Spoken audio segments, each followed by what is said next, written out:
Hi, I'm Kim Keller from Farm at Hand, and today I'm here with Ginelle Pidwerbesky, Marji Guyler-Alaniz, and Sarah Schultz, talking about being an advocate.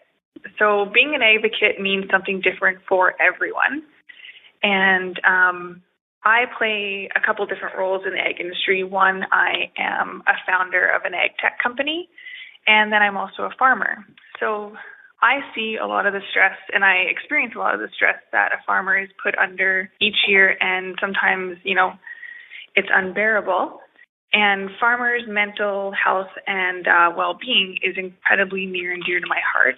There's actually a study from the Newsweek that stated that farming actually has the highest suicide rate of any occupation. And I guess it was actually being involved with Farm at Hand that I kind of decided that it's a little bit unacceptable that we as an industry like agriculture, or even the general public that consumes the food, that we actually allow those that provide us with our sustenance to actually get to this breaking point.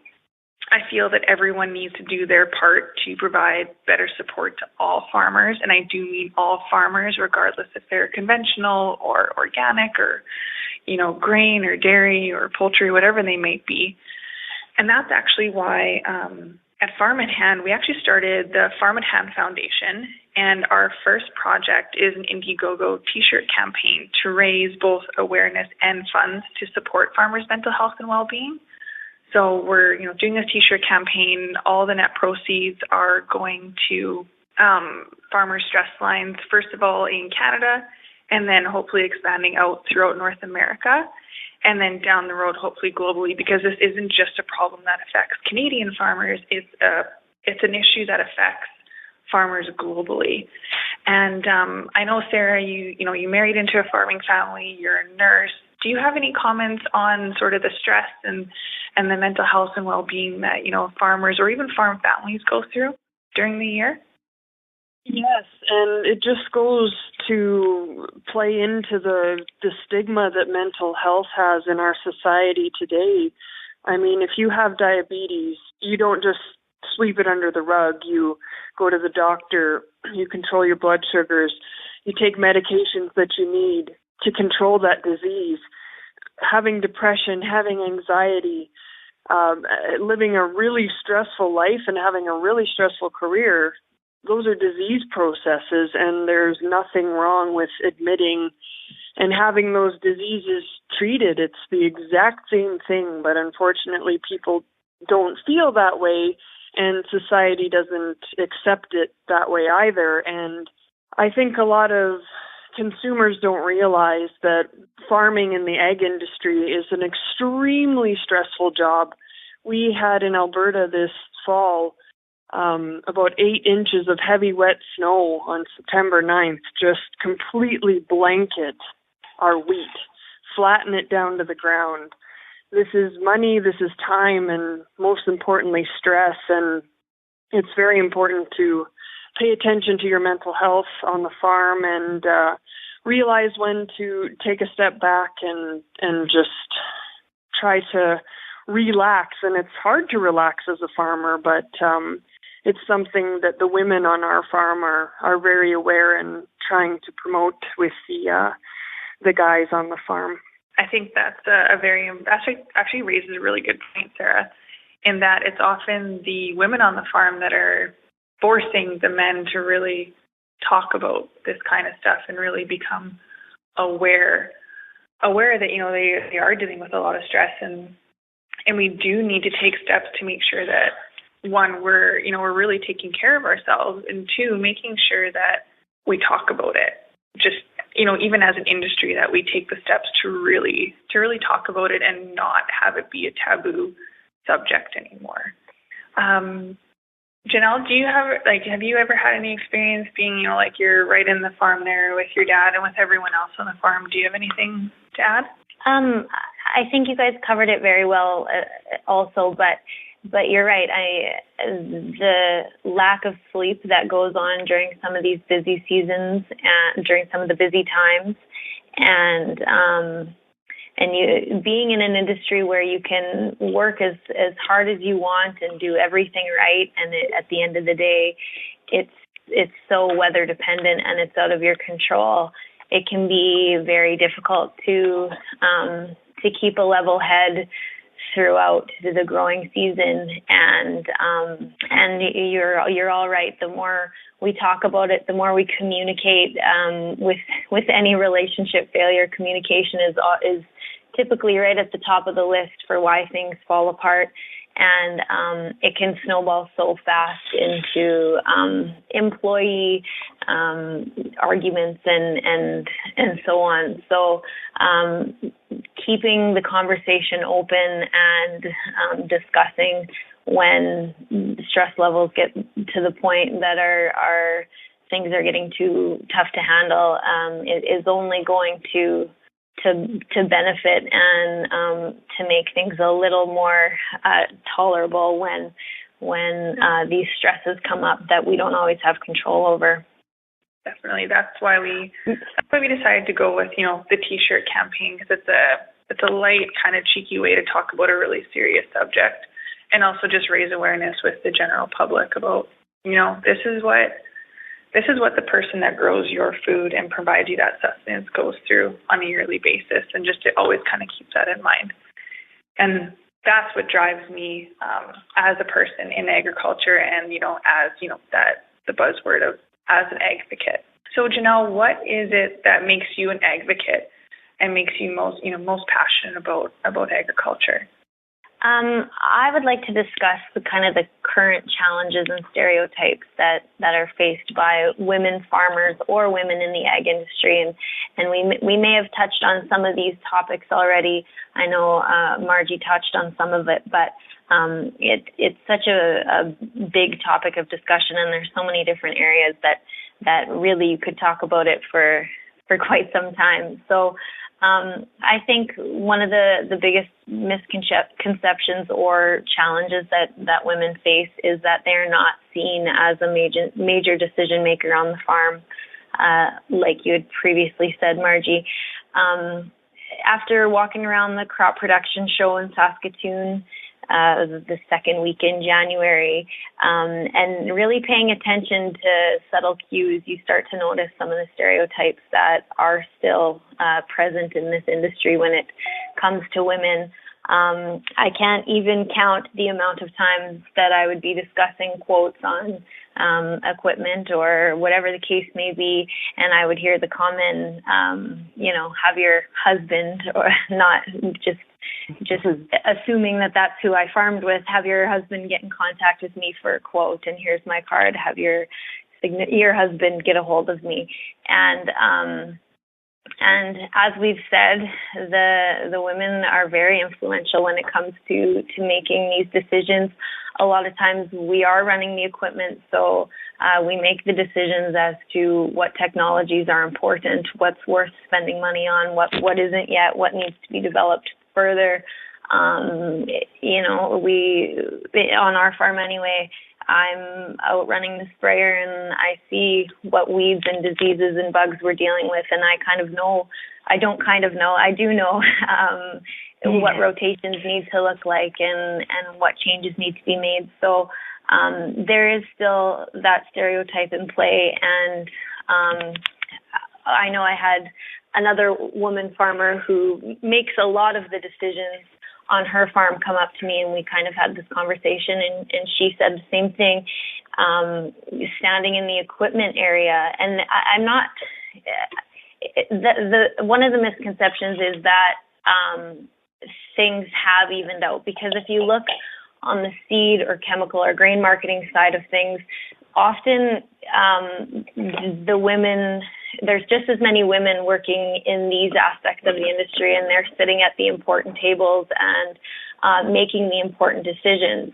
But there are definitely areas where there's a gap in the number of men versus women working at in these different divisions, and walking through the equipment section of a trade show, and you will definitely notice a difference in the makeup of the people working there. So yes, there are areas where we still need to work towards getting that changed, and it starts with just making sure that women feel comfortable, being in these positions and talking to some of these different sides of the industry.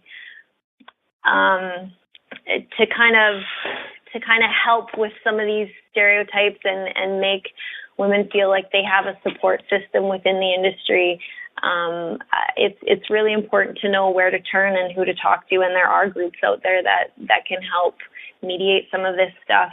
One organization is one that I've co-founded with you, Kim, as well as my sister Jacqueline, and it's the Women in Ag organization, and it's one that we started up in Saskatchewan a couple years ago, and it's just really to promote individuals within agriculture and specifically women. It's a networking opportunity for people to feel like they have that support system. It touches on aspects of the women out in the farm to being on the professional side of things and selling inputs or whatever the case may be to the farmers.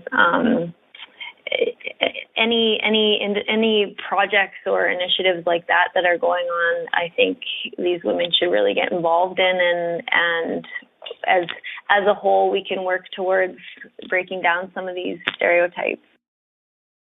Right. Sarah, do you find, that when you go to some of these shows, you run into these same sorts of stereotypes, or you see other women that run into these same sorts of stereotypes, or are there any other things that you see happening that are sort of like that as well? I don't get to go to too many trade shows with the boys being so young.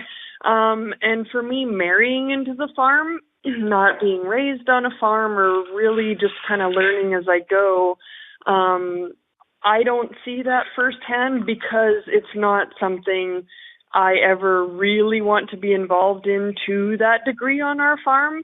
My father-in-law is an absolutely excellent, what's the word I'm looking for? He wheels and deals with the equipment guys at the farm shows, and my husband follows suit, and I enjoy meeting the dealers and meeting the reps and being involved that way.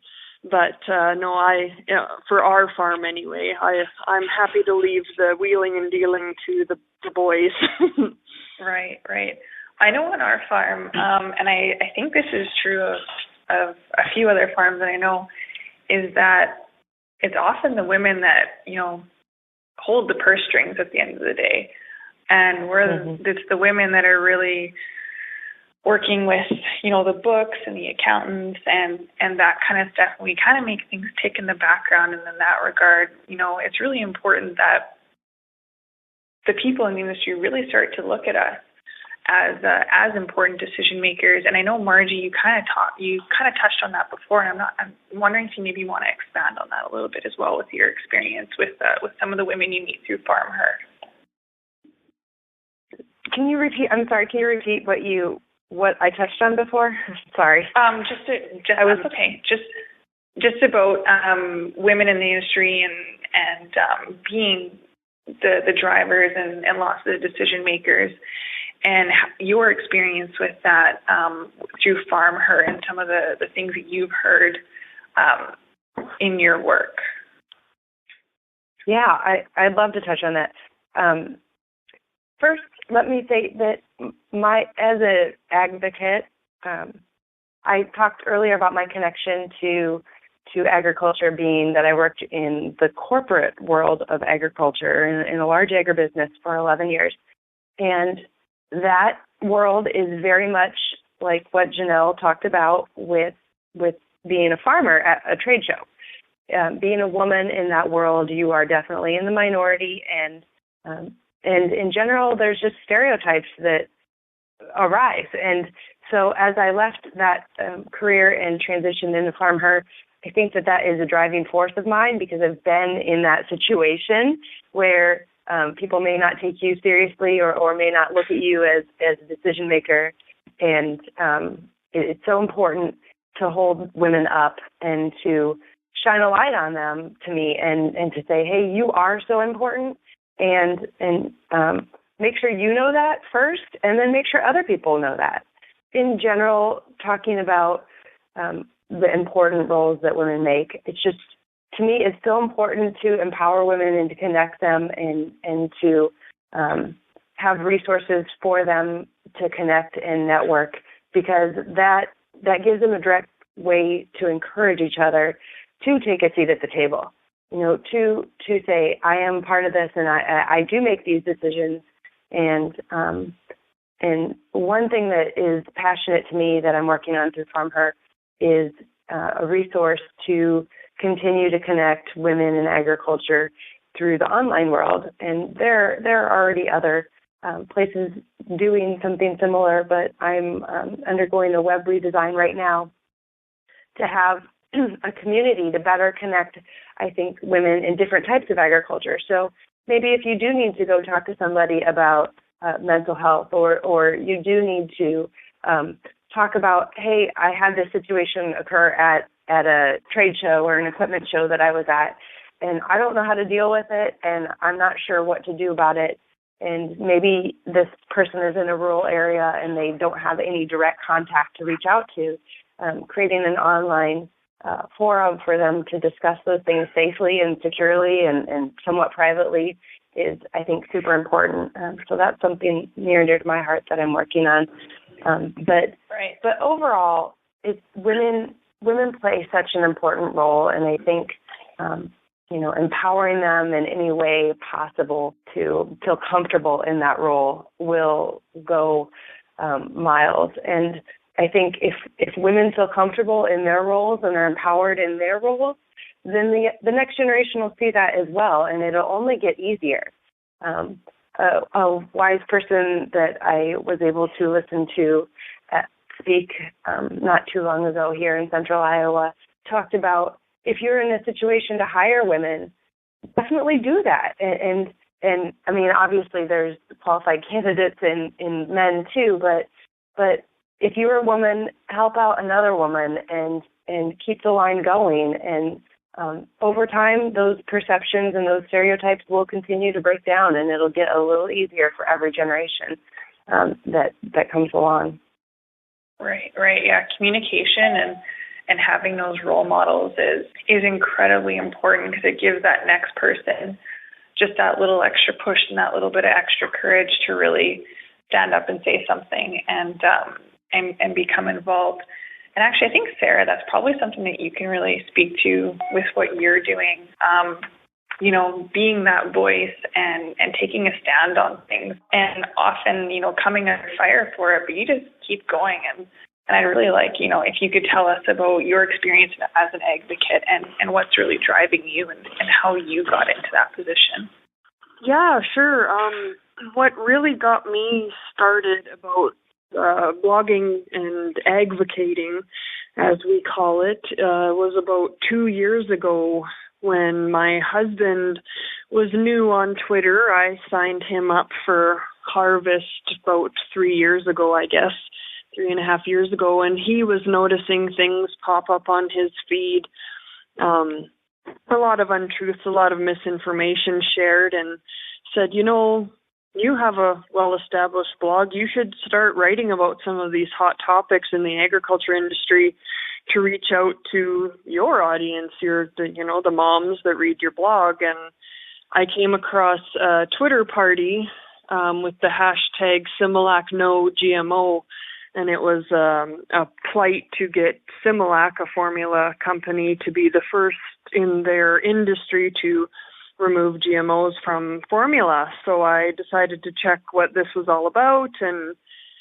it was just absolutely mind-boggling, the lies that were being shared about the industry and about GMOs and modern farming practices. And I didn't really know much myself at that point. I was just playing things off of my husband, and it was at that point, pretty much exactly 2 years ago, that I decided to really start digging into the science and the research of modern agriculture practices and learn more about it and try to debunk and myths that were out there and to make it more understandable to my readers, because I completely get it. There's scary words. There's a ton of misinformation that's out there already when you hear that an organism that's been genetically modified is in your baby's food. I mean, I understand that. That sounds scary. So it's always been my goal to reach out to the majority of my readers at the time were young women with children. So I wanted to reach out to them to say, hey guys, it's okay. It's not that scary, and this is why. Right. And now fast forward a few years, and you've kind of become, a voice for the farmer and a voice, in this fight. And what are some of the things you're seeing now, or kind of the challenges you're facing? The challenges that I'm facing are not that much different than a couple of years ago. If anything, it seems to be getting worse, and I've been told that there's only about 10% of our population that are of the mindset of those extreme food activists that are the organic only eating and the non-GMO eaters and the food extremists, the food evangelists, as we say, the anti-wheat, the anti-GMO people. And it's really hard for me to understand and to grasp that there's only 10% of people that think that way. So my goal is to try to reach what they call the movable middle, the people that are on the fence, the people that are curious and want to learn more. And it's those people that we have to try to reach out to and say, no, this is what we do and this is why we do it. And do you have questions? I'm happy to talk to you. I'm happy to refer you to somebody that knows more than me, because I certainly don't know it all. But it seems that every part of agriculture, at least on our farm, is being attacked. You get the toxic wheat and the glyphosate post that went viral that I responded to. You've got the wheat belly saying that wheat is the perfect toxic poison. You've got we grow GMO canola and that's so bad too. So it just seems that you're being constantly attacked and criticized for everything that you do. And relaying back to farmers' mental health, I mean, this is our livelihood. This is our passion. And you're being told that what you're doing is wrong and that you're poisoning people and that you're killing the environment and you're killing the bees. And it gets extremely disheartening sometimes. And I see advocates all around me just saying, I can't do it anymore. I give up. I'm being attacked by the consumer. And sometimes even more disheartening, I'm being attacked by my fellow farmers. That's so, right. It's really important that we do come together and lift each other up. And do we have to get along all the time? Yeah, probably not, but we can at least respect each other enough to not beat each other down, especially as fellow farmers and fellow advocates in the online world. Right. Maybe actually, Ginelle, you could speak to that. Being both a farmer and a seed rep, I'm sure you get asked these questions a ton about, the things you're growing or the things you're selling, and it'd be great to have your take on this. Yeah, definitely. Before I touch on that, I would just like to say, Sarah, that I have such respect for what you do to blog and be out there on social media. You do put yourself out there, and I know a lot of us, we use social media to put up photos and to put up a picture of our latest, greatest piece of equipment and get topics going there. But to really be a representative for farmers out in the field, that's a huge undertaking, and you probably don't get the recognition that you deserve for doing that. So thank you for giving us a voice, because to put it into words and put it out there like that, a lot of us don't want to take on the role to do that. So I'm impressed by that. Thank you. Yeah, I mean, it is an interesting situation to be in, where I can be out on the farm and then also be on the input side of things, selling to farmers. And yeah, we hear it all. You have to be very careful about the words that you use when you're talking about some of these products, because you don't know who you're in a room with, and there has been times where I've had different pamphlets and stuff left on my vehicle because I have a company truck, and it just says the name of the company on the side of the truck, but I've had pamphlets kind of left on my truck, and I think it's just a lack of knowledge, which again comes back to the work that you do, Sarah, by helping to educate the people on either side of the fence that read one article here, one article there, and have since become professionals on it. At the end of the day, you're all right. We're trying to feed a growing population, and that's what's most important, and that's really our role at the end of the day. So yeah, if anyone's going to come back with some negativity towards that, I really hope that they've done their research on it, because yeah, everyone needs to eat, and as some of these less civilized countries become more civilized, they're looking for higher proteins in their diets, and they're wanting to eat better, and we have to use technologies to make sure that we can continue to feed the world. So definitely. I think all three of you touched on extremely important points, from the misconceptions of women in agriculture to really building a community of women in agriculture that, both men and women are accepting women, and also just bridging the gap between the misinformation of the general public, the farmer, the ag industry when it comes to food and everyone's food source. I think they're all really important topics and things that we need to make sure that we keep talking about. And I think you guys are doing an amazing job, not only starting those conversations, but keeping those conversations going. So I applaud you all, and I thank you very much. So that's it for our advocacy segment. We'll be right back, and we'll just be talking about agriculture and the opportunity that it presents to all of us as well. So we'll be right back.